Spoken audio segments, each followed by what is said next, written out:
Hi everyone, welcome back to the Sports Psych Show. Thanks so much for joining me. Now, a few thoughts.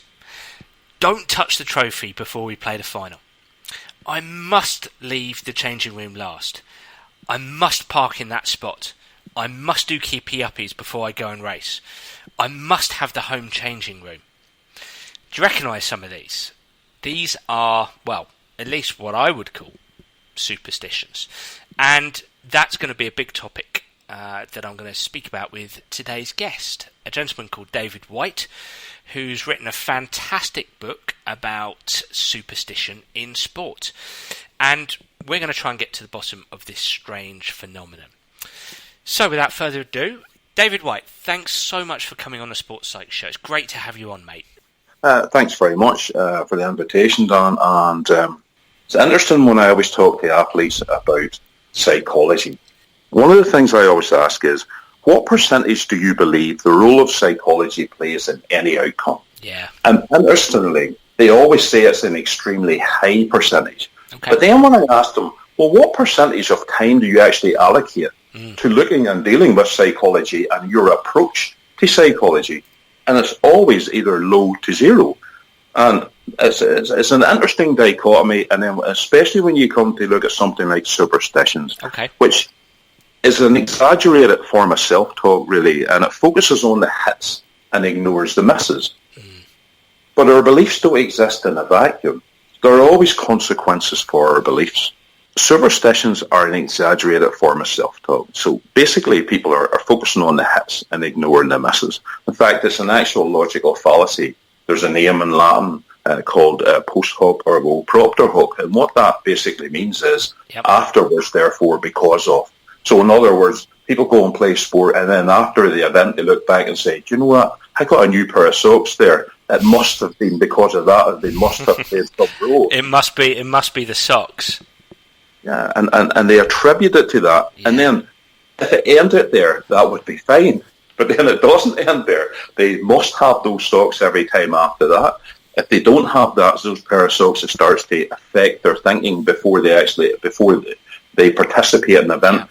And there's an interesting example of that, Dan, in GAA football. When I was talking to the captain of Antrim GAA, at that time he was the youngest captain, I think, of Antrim, and they were about to go into an Ulster final. Now, the guy was training to be a teacher. He was at university and he studied psychology, and I asked him about superstitions, at which point he started to laugh. And I said, what are you laughing at? He says, Davey, I know that this is absolutely ridiculous. I know the whole concept's stupid. I'm even laughing as I talk to you about it. He says, but I have a pair of boots. He referred to them as lucky boots. And I kind of was going along with him because it was humorous when and I'll talk in a bit about how this whole concept of this book came about, and hopefully people will get a better understanding of why I was sort of going with him there at the start.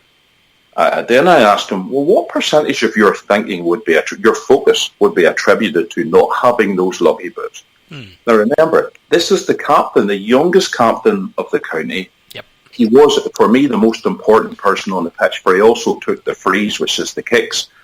And he was about to head into an Ulster final and stuff. And he said, if I didn't have those lucky boots, 70% of my thinking or my focus would be on not having those lucky boots. Wow. So, which is incredible when you consider what I look at, a kind of business argument for the whole concept there was, what if they hadn't got to that final? What if prior to that final it all came down to one kick? And he stepped up to take that kick and he missed it. Because 70% of his focus was on that. Well, look at the revenue lost to that. Thousands of people who would have came to watch that game. Look at the revenue lost and the amount of money lost in merchandising and all the stuff, and the interest gained from young people, because sport, as we know, is all about retention. It's not just recruitment, it's retention and getting people involved. All lost because 70% of one guy's focus was on not having his pair of lucky boots. I mean, that's a hell of an example you've given there, a real extreme example. And so let's strip things back, David. So what I understand about superstition, and perhaps you can correct me here, is I would describe it as people inferring a cause or a relationship between two things, when the reality is there's not necessarily a cause or a relationship. Would I be sort of correct about that? Yes, I mean, it's exactly that. It's the people who's attributing the cause. There is no proof or evidence of any of this. I mean, really, at the start I was talking about some kind of supernatural inference. Yeah. But the supernatural stuff is a superstition that's unfalsifiable. There's no way of measuring it. So it's something that people attribute to an event, but then become so attached. You know, it's interesting. I called my book Superstitionism. The reason I put an ism at the end is because it's a belief system to me, so much so that trying to remove those beliefs and those superstitions for those people would be like trying to remove their own skin. That's how ingrained it is in their heads. And the amazing thing is that we're talking about some pretty high-profile people here. What I love about what you've done in the book is you've used examples and you've got some case studies in there, as you've just mentioned. You talk about Lewis Hamilton and having his lucky, in inverted commas, number 44. Fernando Alonso, we're talking about the world of motor racing, the lucky number 14.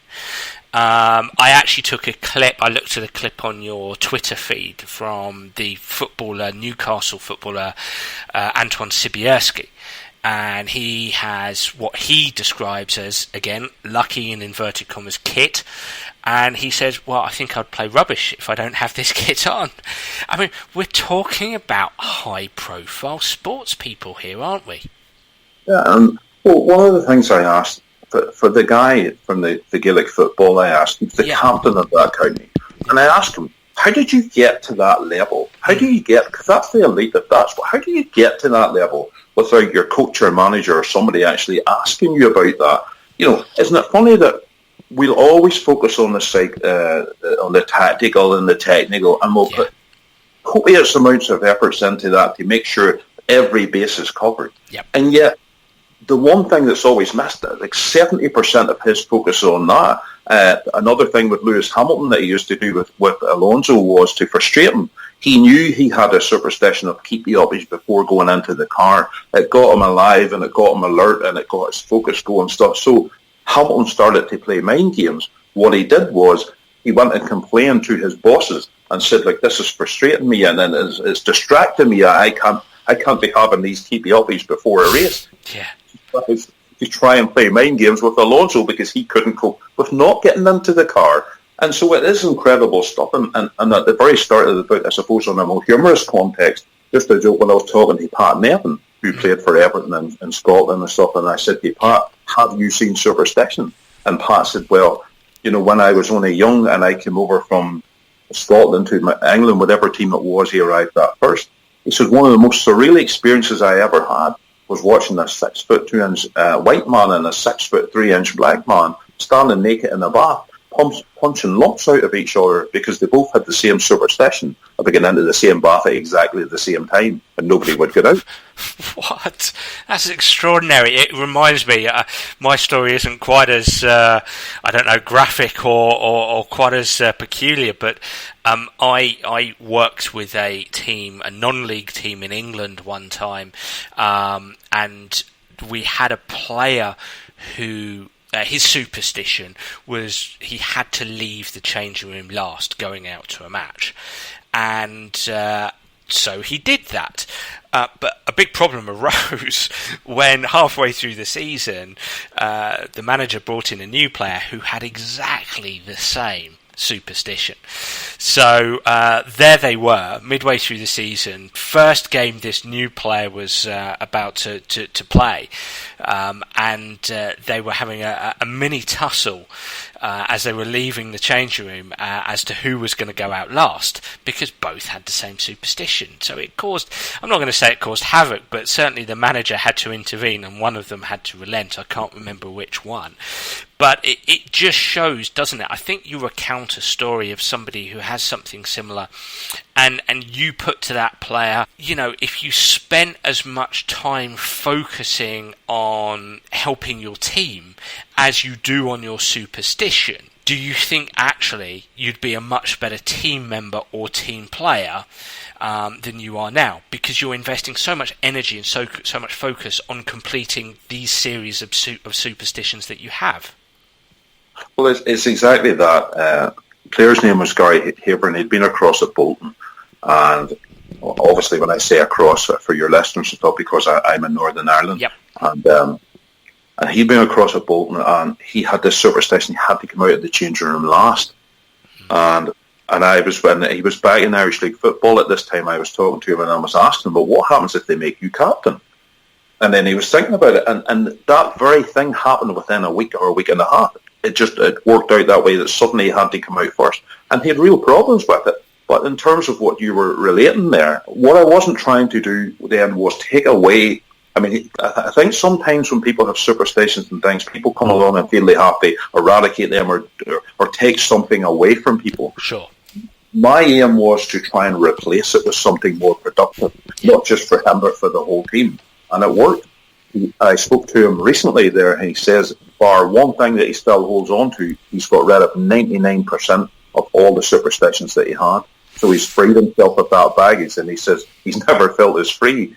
That's fantastic, and I tell you, I want to get on to what you might have spoken about with that player in a second, but let's... What I love about what you do in the book is you talk about why do we have superstitions and where do they come from. And I think you relate it to that there's a biological thing there in terms of that bears relationship with gambling, and you also relate it to the law of attraction. So, talk to us a little bit about where these superstitions perhaps come from. Well, law of attraction, for me, I relate to it as a superstition.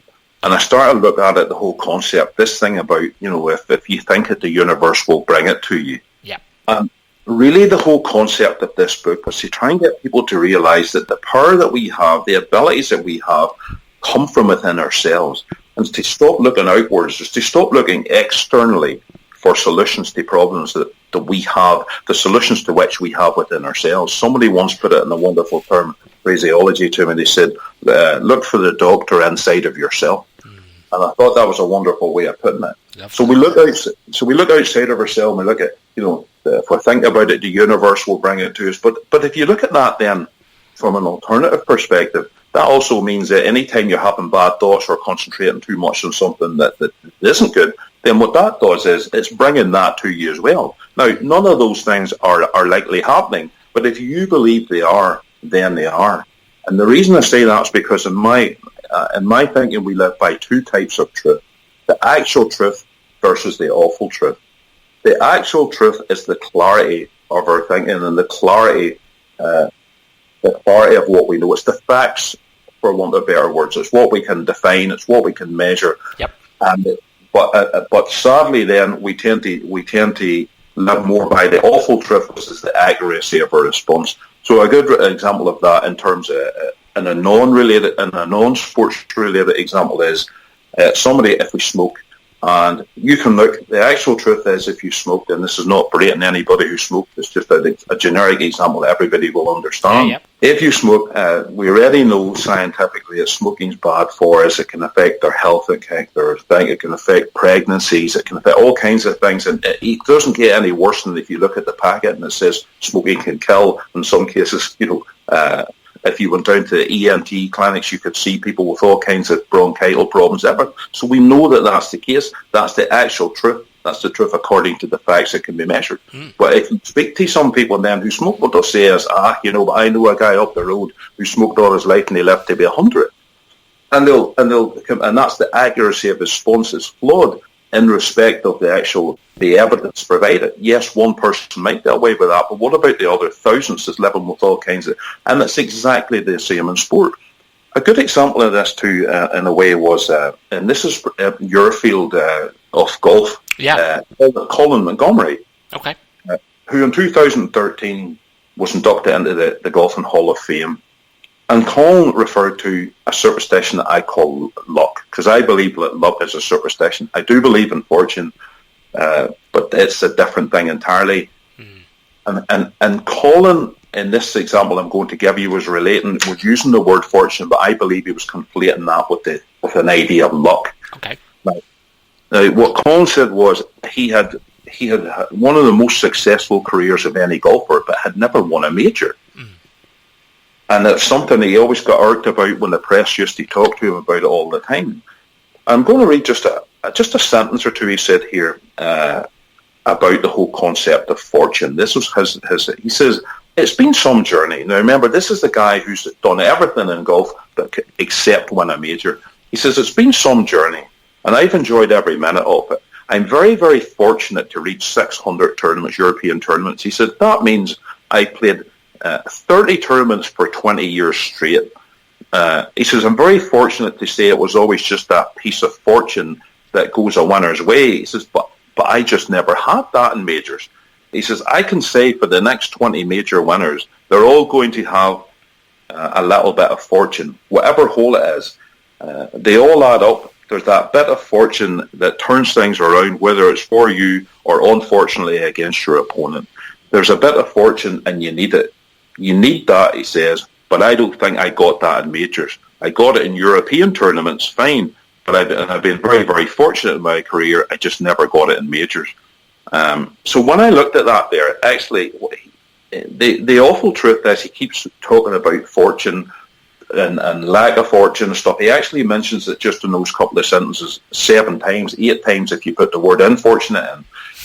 And the reason I was saying he's conflating it with luck is because fortune can be measured to a certain degree. So luck, for instance, just for the listeners then, for me, it's an unfalsifiable force. It's something that people make up. It's just something we say, but we can't measure it in any way. When I think people are talking about luck, what I really believe they're talking about is chance and probability. In other words, whatever happens in sport, I believe there's always a chance of that happening. All we have to do is determine the probability. But when Colin talks about it, he's talking about it in a slightly different term. He's talking about it as almost as if this fortune is something that's outside of his control. Yeah. And he has no way of putting this right. And he talks about it as almost disparaging to his opponents. It's like, well, they got the bit of luck, but I didn't.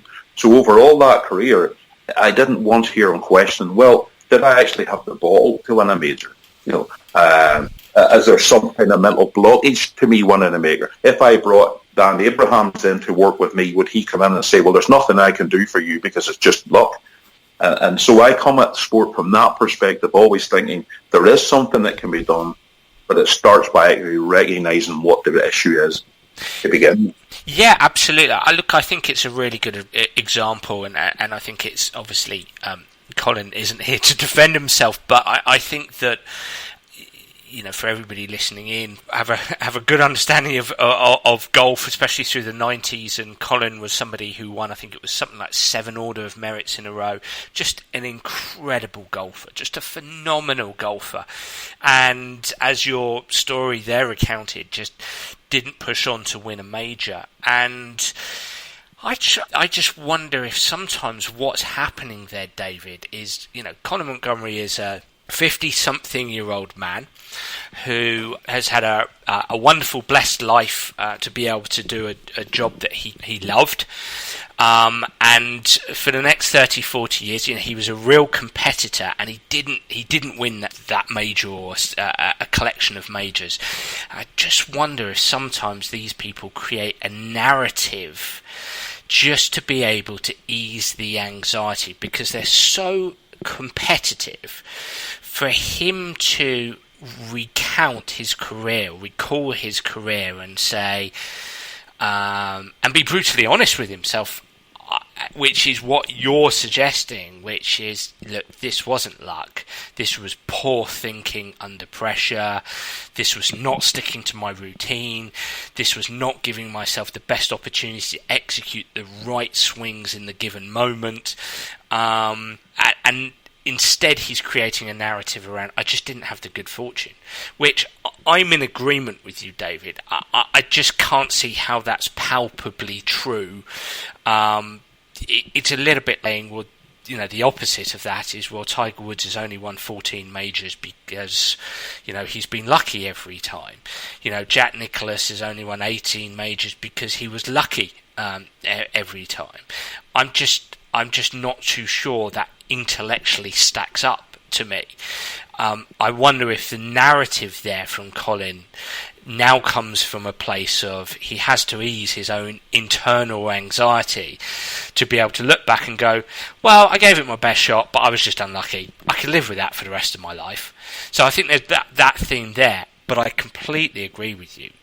It's that case of, we have to focus on the things that we can control and go and execute those things rather than worrying too much about this notion of luck. Yeah, because if you look, and I would just qualify that by saying I think Colin Montgomery is a fantastic golfer. Love watching him play, and I'm not even a golfing fan, but when it came to Ryder Cups and stuff, and he's just fantastic. Yeah, it was amazing. But we actually saw this whole concept play out with Rory McIlroy in what the media started to term as Freaky Fridays. Okay. And this was the anomaly where it got to a point where Rory was fantastic up to the Thursday, but then couldn't seem to replicate that on the Friday. Yeah. And it just didn't play out.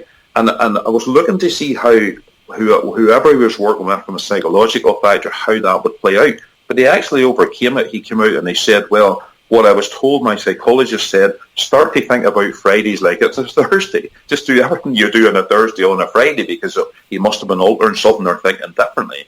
And so you could see him actually making changes in his game, in his mind. It was all about the self-talk. It was about the stories he was telling himself, because that's what superstitions and stuff is. It's about the stories we tell ourselves. And it's also like an alter ego. A wee bit like pulling on a cape or putting on a mask. When we pull on a superstition, we kind of feel it can help us get over something or do something. So I suppose what I try and do is I try and eradicate as many superstitions from the process as I can, and one of which was luck, and another which was the universal law of attraction. And to get people focused on what's actual practical, what's happening right there and then. Because, like I say, the whole concept of luck means that something supernatural has happened, something else is intervening.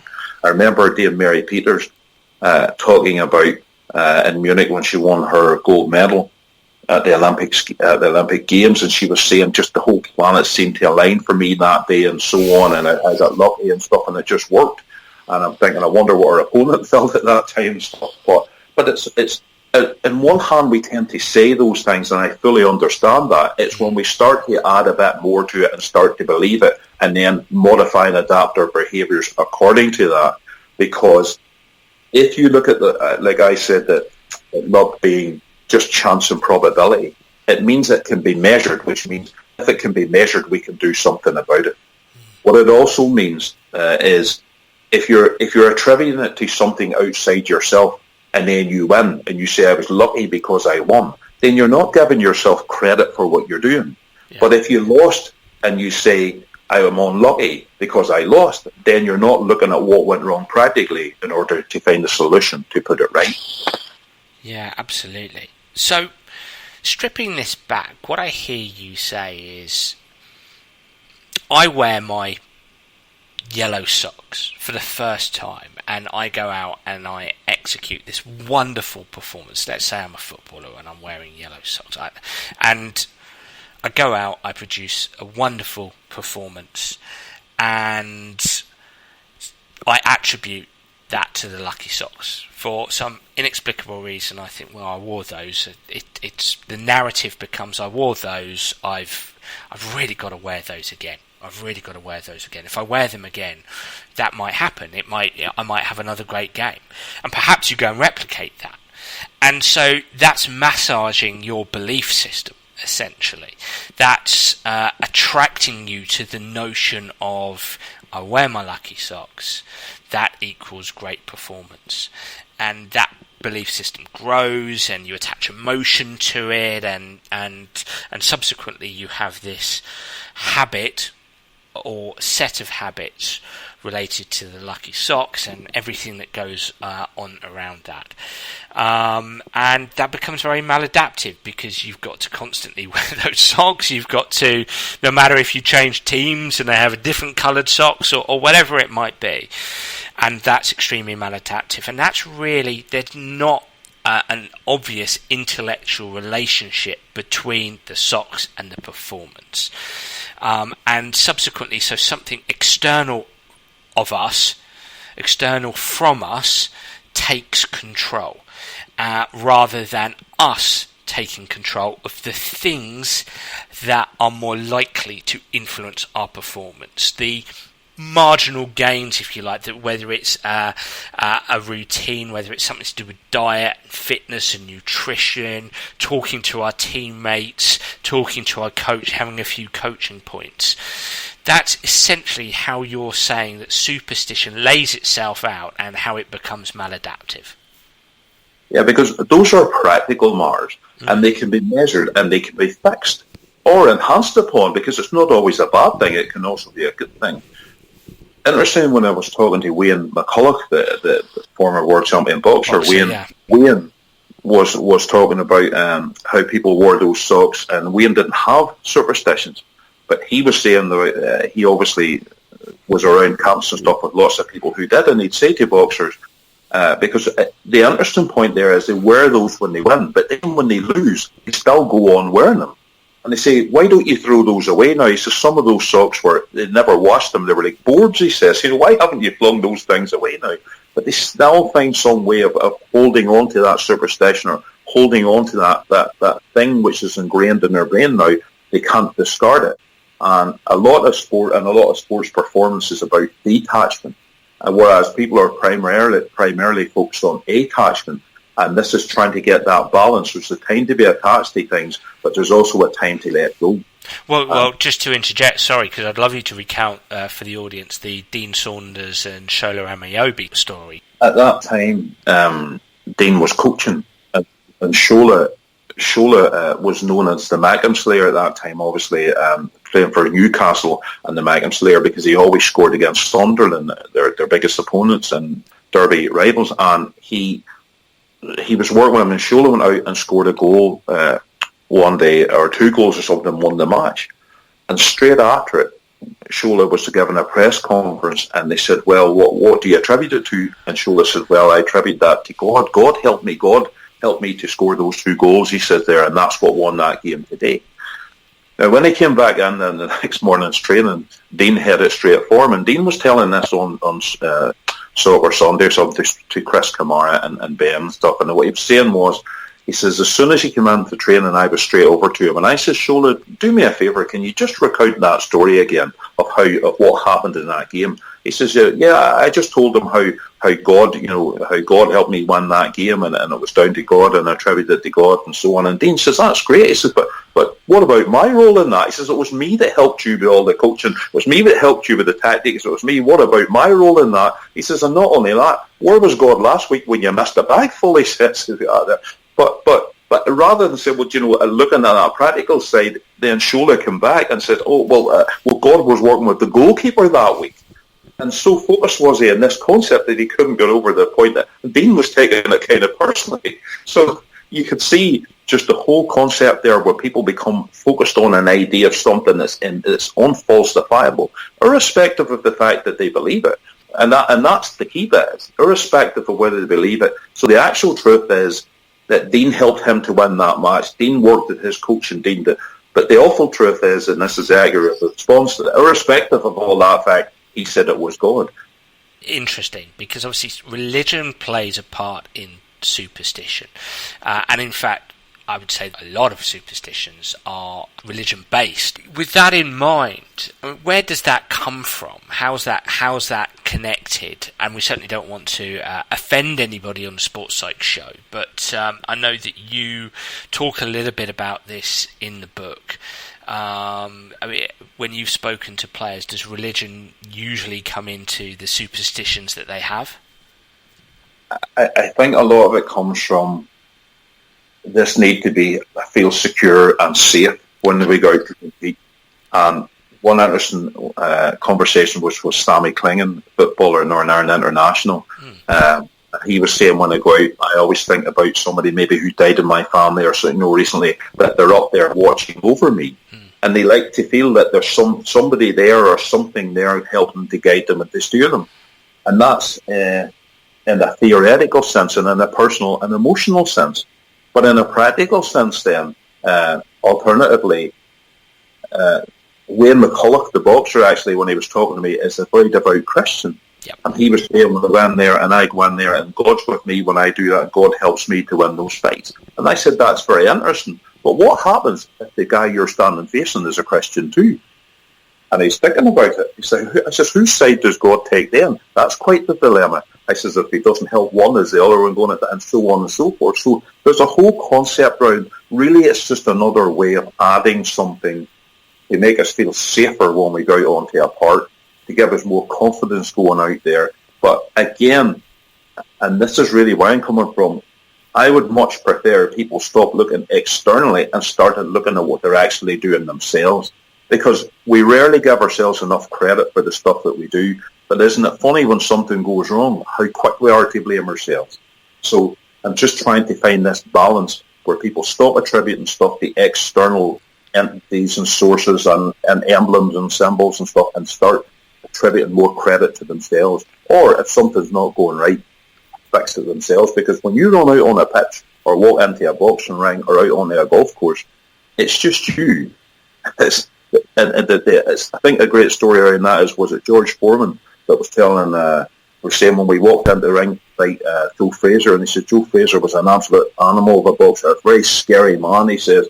And I'm walking in, as we walk out of the change room, everybody's going, come on, Joe, we're going to town, we're going to this. And as he's walked through the crowd, they're all going, come on, Joe, we're going to this and we're going to that. And as we walked up into the ring and we're talking beforehand, he says, come on, Joe, we're all going to do this. And they says, suddenly when the bell went, I looked around and it was just me and him. All the people that was surrounding me and all going to help me, they were outside the ring. I was standing looking at this man and he was just looking at me with bad intent. And I realised there's just me here. And it's kind of like that with Superstitions too. But Joe had everything within him to beat that without all the hangers-on. And Superstitions a wee bit like that. They're kind of like hangers-on. It's like mental baggage that we cling to. But when we can free ourselves of that, we can focus more on the things that actually matter and the things that actually count.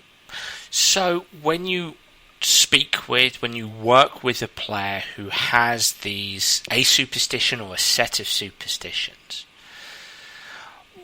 what are you doing to help them start to have more of an internal focus, more of a focus on themselves? Are you striving to help them eliminate the superstitions completely? Are you striving to help them build the superstitions into a more controllable set of habits within a routine? What are you trying to do? More so than the latter, perhaps. I mean, I'll give you a great example using psychology, using a methodology. And this was in a guy, it was a story I told recently about the concept of luck, which I keep referring to as a superstition, but this is more about the methodology now in answer to your question. Sure. I was working once with some colleagues and we came out, it was dinner time, and we had about an hour and a half to spare, and somebody said, why don't we go down to the local snooker hall and play some snooker? And he says, for half an hour, then we'll get something to eat, then back to work. And I said, fine. So as we went to go in, one said, why don't we pair up, because we don't have that much time, we'll just pair up in teams 2 against 2 and we'll play a wee bit of snooker for a bit of a laugh and stuff. And we said, fine again. So we started to play, and as my partner took his shot, he potted the red, but the white went in after it.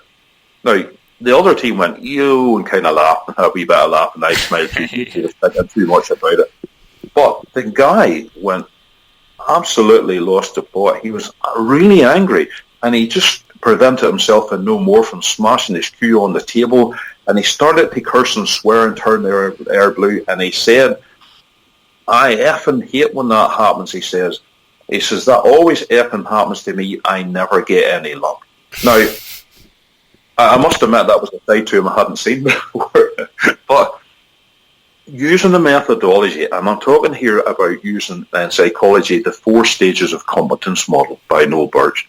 And what those 4 stages are, you have unconscious incompetence, and this will sound sort of very complex, but using this story, I'll break it down, a 10-year-old can understand it. Unconscious incompetence. Now, this is a model of moving from incompetence to competence when learning any skill. Yeah. And it has 4 stages. The first is unconscious incompetence. The second is conscious incompetence. The third is conscious competence. And the last one is unconscious competence. Now, I'll explain those. It's very simple using this story.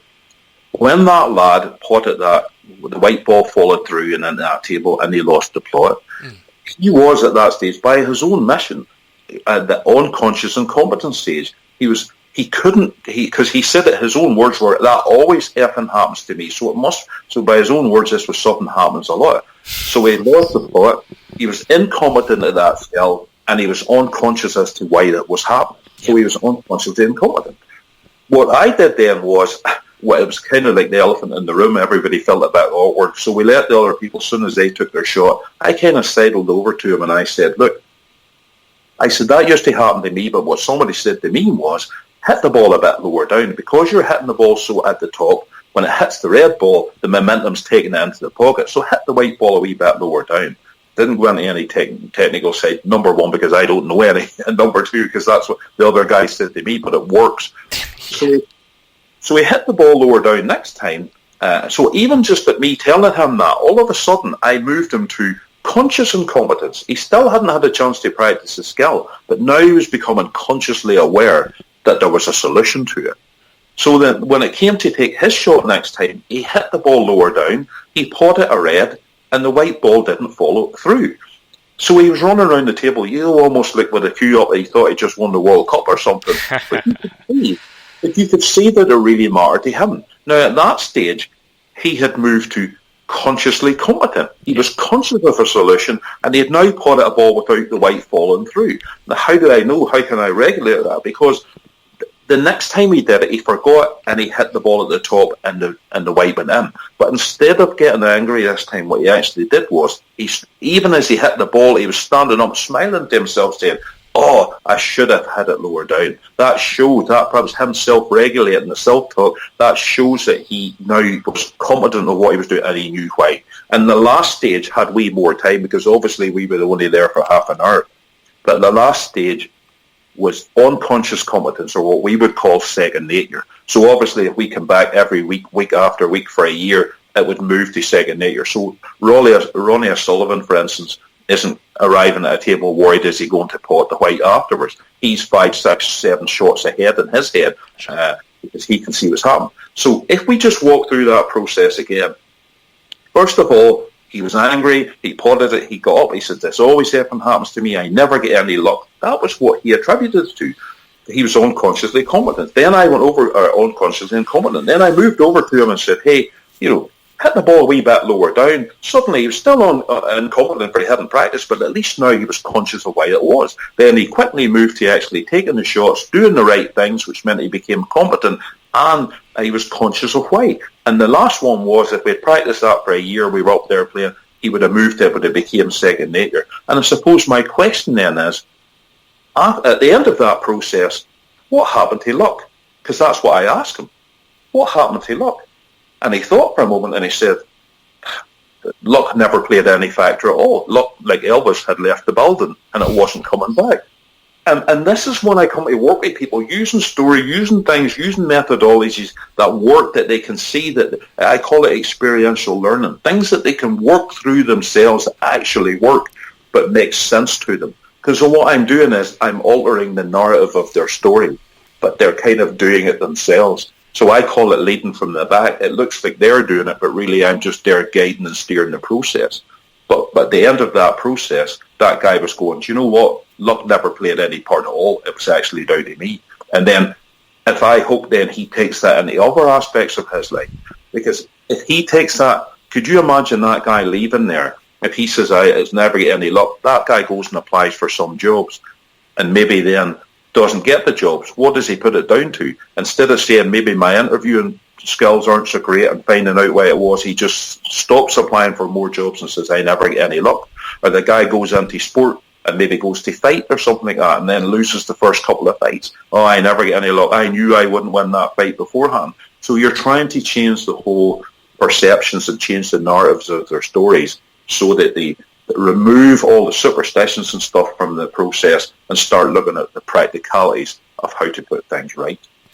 Yeah, well, when you recount that story, in essence, you're talking about the psychology of expertise, you know, having the capacity to build expertise. And as you mention, in your example, somebody pots the red and the white, and their immediate narrative, to use your term, is, well, that's bad luck.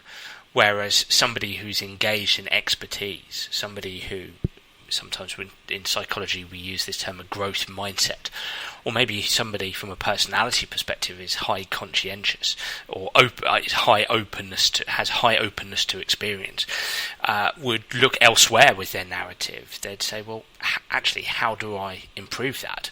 That's not down to luck, as you say. It's actually just down to a lack of skill, and I need to work on that. So it's a wonderful story in terms of changing the narrative around luck towards competence and skill and expertise. In terms of superstition, you mentioned earlier how you had worked with somebody who had a strong narrative around superstitious habits, and over time they've changed. Now 99% of what they do isn't related to superstition. So how did that come about? I can't remember if it was a captain or it was a significant player. How did they change? What did they do? How did you help them change? Well, I'll give you a fantastic example around that. A guy at Tyrone GAA football, Gaelic football in Ireland at the minute. He's county football. He's what's seen as the new breed of goalkeeper. You know, great with his feet, come out and play and all the rest of it. He takes all the 45s, so he would probably be the longest kicker in his team. He's the guy, when it comes to 45 yards out, they let him take the kick. And when I interviewed him initially for this book, he had all kinds of superstitions and things he had to do and routines and rituals and stuff that he had to do before he could take that kick. Okay. And he was alluding to the fact if he didn't get doing that, or if it didn't go right, that could affect that kick. So I was talking to him about it, and we went back and forth a few times. But just recently, I think came up on social media there recently. It showed him something happened in a match where they were something like 113 down to a team, and they were desperate to come back, and they were running out of time. And I think it even came down to the last kick. And he got the ball, and what happened was somebody flung it to him. He was even farther than 45. I don't know how far he was out, but it was some distance. And with no time at all, he just got the ball, looked up, aimed at the goals, and smashed the thing over. And they ended up 113, got a draw, which means they'll have to have a replay, I imagine. And no doubt Tyrone may well come through at the end of that. But the point was, I then sent him a tweet after that there, which is something I rarely do, but I did on this occasion, saying, isn't it funny how adrenaline outweighs superstitions and even rituals and routines? And it just shows how he had no time to think. There was no time. He was desperate. The referee was about to bring the game to an end. The ball came to him. He looked up and he smashed it over. No time for that. So it shows that the capacity is there to do it. And it's funny when it comes to research that no one ever really looks at what happens if we take those superstitions away. So maybe that's the next thing I'll do, is start conducting some research then, to looking at people, if we can get them to put their superstitions to one side and do and practice and play sport without it, to see are they equally as successful or perhaps even more successful if we free them from that baggage. In terms of the actual superstition, alluding to the whole concept of what it is and where it comes from and stuff, there's a great process called energy transmission. It's called, and everybody knows what this is. It's just you may not be aware of it by that name. But a great example is this: if I said to you, if I was an estate agent and you gave me a remit, a budget, and the practicalities of what you wanted for a house, and I turned up and said, "There's that house. I have got you this house. It was £100,000 house, but I've got you it for £10,000. The only thing is, you have to put another £10,000 towards it just to do it up a wee bit. But at the end of that, you're going to have a £100,000 house for £20,000. Wouldn't you jump at it?" Most people would at the opportunity, especially if you were looking for it for a house. Yep. So what if I was to say to you before that, just one thing I forgot to mention, Dan. Just 4 weeks ago, there was a terrible tragedy in that house. A man, for instance, killed his whole family and then took his own life at the end of it. Would you still buy that house? Are you asking me? Yeah. Yep. From what I know about superstitions and these kind of things, I probably would. I might rent it out then. Hey, but to get around your no, I would, but I understand where you're coming. Yeah, look, it would be. It's funny because when you asked me that question, I immediately had to pause and I had to think, would I? And it takes all my knowledge of the way the brain and nervous system work and superstitions and anomalistic psychology, pseudoscience, parapsychology. Even though I've studied all of that and I know all of that, there's something within me that goes, oh, I don't fancy that. So, yeah, please carry on. Because that's back to the actual truth is, it's just bricks and mortar. Yeah. You didn't know those people at all. Yeah. And so on and so forth, and it's a lovely house and it's a great bargain. Yep. That's the actual truth.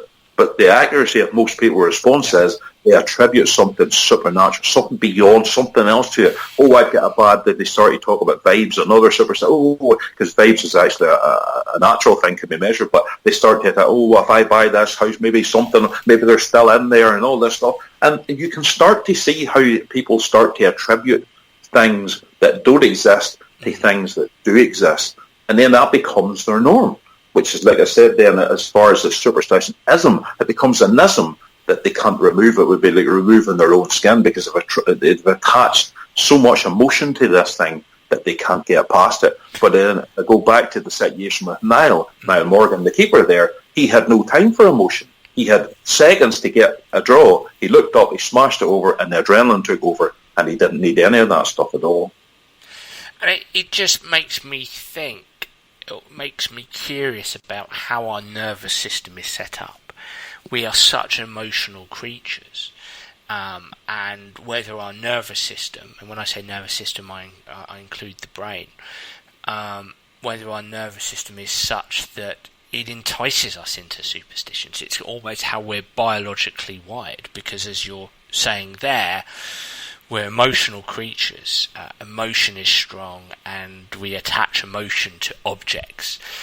Talk about bricks and mortar, but we attach emotion to houses. It's somewhere where we live. It's our environment of safety. It's our home. It's where we want our family to be and to feel safe. And so subsequently to be able to detach the emotion of a violent crime taking place in this property.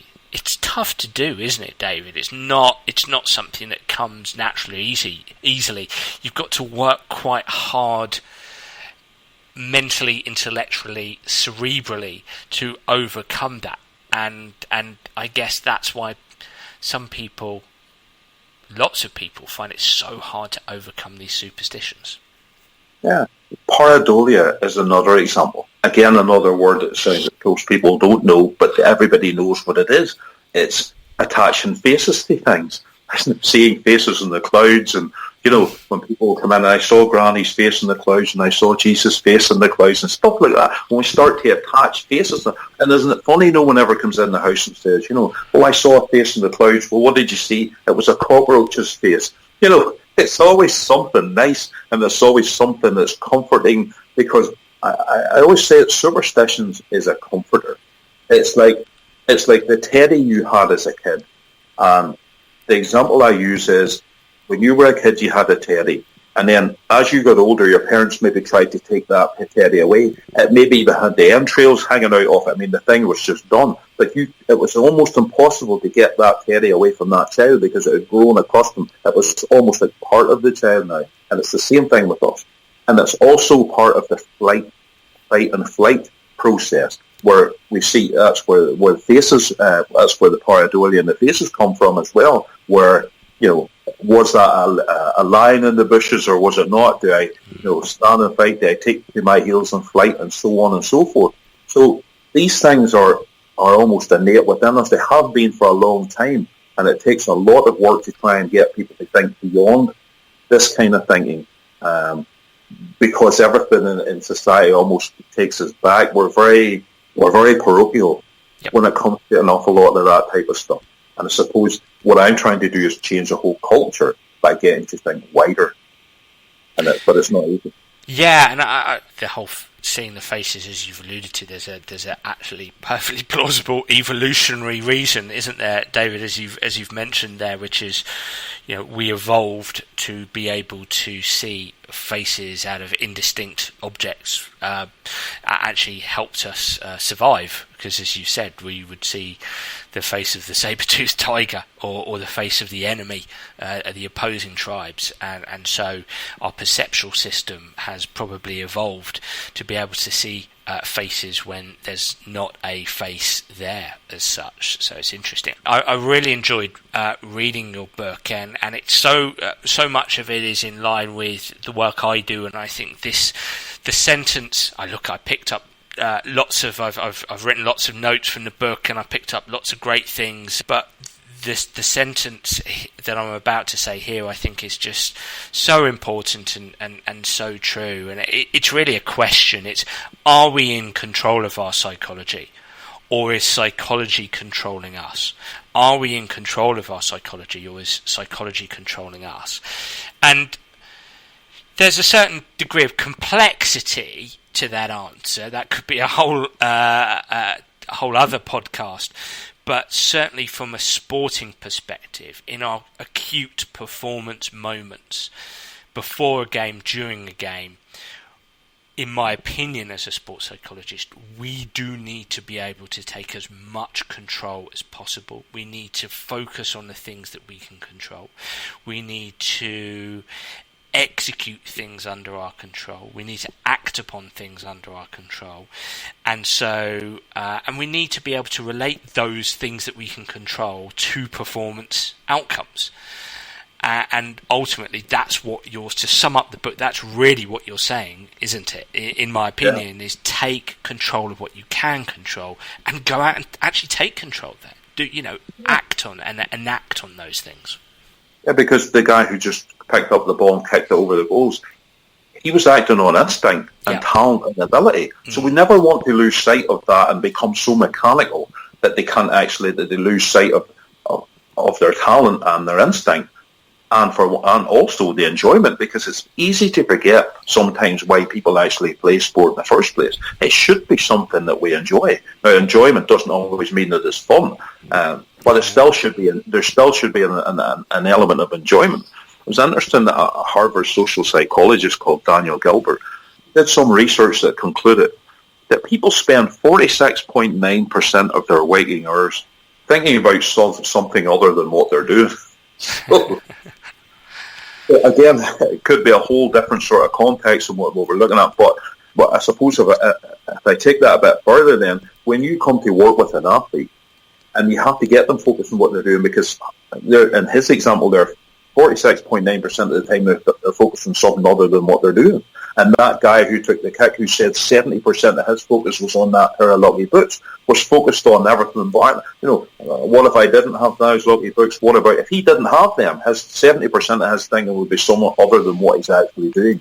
Which is bringing it back to what you're talking about there, the methodologies, somewhere working that we can measure, something that's practical, but not taken away from their talent at the same time, and not taking them off their minds and their brains off into the clouds, keeping them focused on what's actually going on in the moment. There's a great way back to an estate agent again. I'm not quite sure why that happened. It's a wee bit like a bus, none come along and then two come along at once. But there's a great story of an estate agent who turned up to hand a woman the keys to a brand new house. And as he handed her to her, she didn't look particularly happy. And he says, "What's wrong?" He says, "You don't look too happy. When I was on the phone with you yesterday, you couldn't wait to get those keys. You were so excited." And she said, "To be honest, it's because, this is like my 13th time moving house."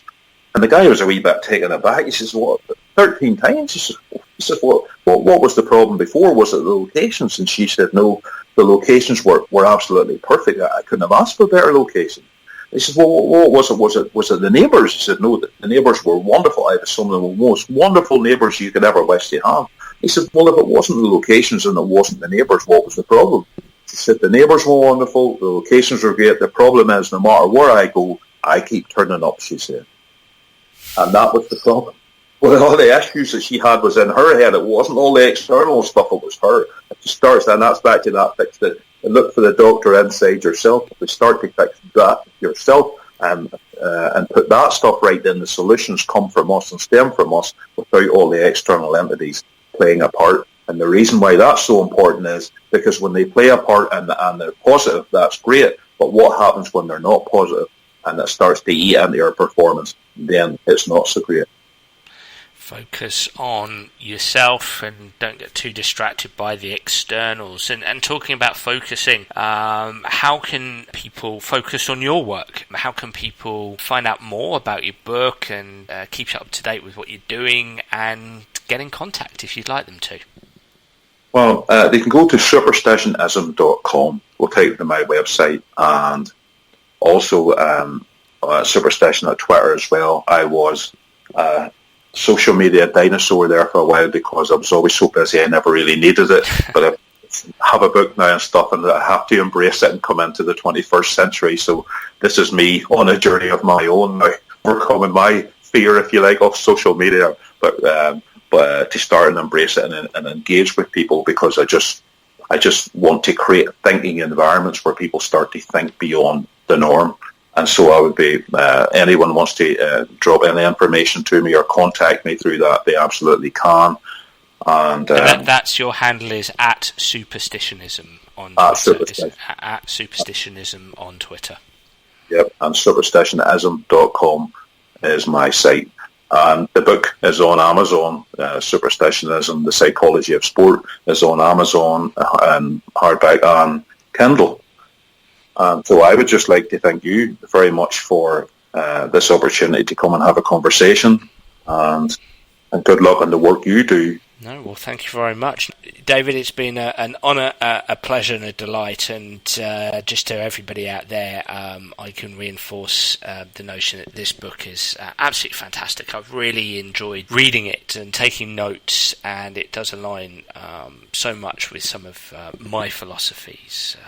And that was a fantastic chat, David, so thank you very much. I'm sure the audience got a great deal from that, and if you did, please do get in touch via Twitter or Facebook or through my website, danabrahams.com. Tell me what you think about the Sports Psych Show. If you have any suggestions, I'll be delighted to hear them. I've got a fantastic guest lined up for next week. I'm really looking forward to that, so I hope to see you then. Bye for now.